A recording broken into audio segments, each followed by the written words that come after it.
Սելայնակիցներ 2018 թվականին Նիկոլ Փաշինյանը որոշեց վերատեսության ենթարկել Արցախյան հակամարտության կարգավորման բանակցային գործընթացը։ Հայաստանի հպարտ իշխանությունները կտրուկ մերժեցին 2019 ապրիլին ներկայացված կարգավորման վերջին փաթեթը։ Բանակցությունները մտան փակուղի 2020 թվականի սեպտեմբերի 27-ին օգտվելով դիվանագիտության ձախողումից Հայաստանի Ադրբեջանը լայնամասշտաբ պատերազմ սկսեց Արցախի հանրապետության դեմ։ Պատերազմը չավարտվեց նոյեմբերի 10-ի կեսգիշերին, ինչ տեղ ունեցավ 23 թվականին դրա հետևանքներ։ Դեռ չեմ խոսում նրա մասին, որ պատերազմը տեղափոխվեց Հայաստանի տարածք։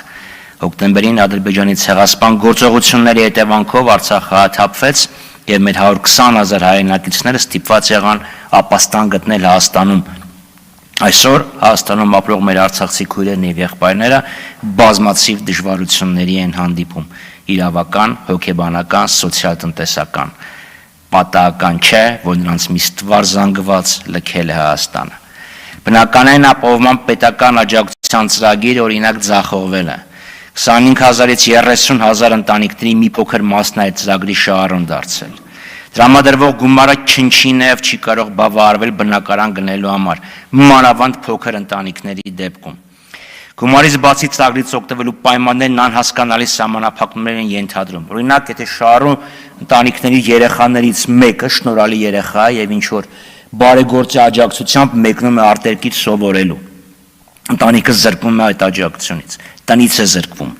Իդեպ այդ սեփականության իրավունքի զրկելու հարցը խիստ կասկածահարույց է եւ վիճելի է, եւ նաեւ իդեպ բանկերն են մեծամասամբ ձեռնպահ հիպոթեկային վարկեր տրամադրվելուց, որովհետեւ չգիտեն ինչ կարող է լինի։ Կեսության եւ այլ ծախսերը հոգալու սոցիալական աջակցության միջոցառումը, այսպես կոչված 40+10,000 դրամների աջակցությունը, դրա դադարեցումը կամ միայն առանձին խմբերի համար դրա պահպանումը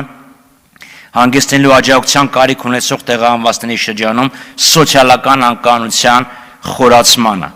Այս ծրագիրը իդեպ նույնպես անհասկանալի սահմանափակումներ ունի։ Օրինակ, եթե 5 տարվա մեջ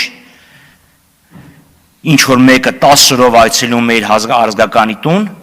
հանգստանալու, նույնիսկ նրա անչափահաս մանկահասակ երեխան զրկվում է այդ աջակցությունից։ Ուստի պատահական չէ, որ մեր արցախցի հայրենակիցները մարտի 29-ին շաբաթ օրը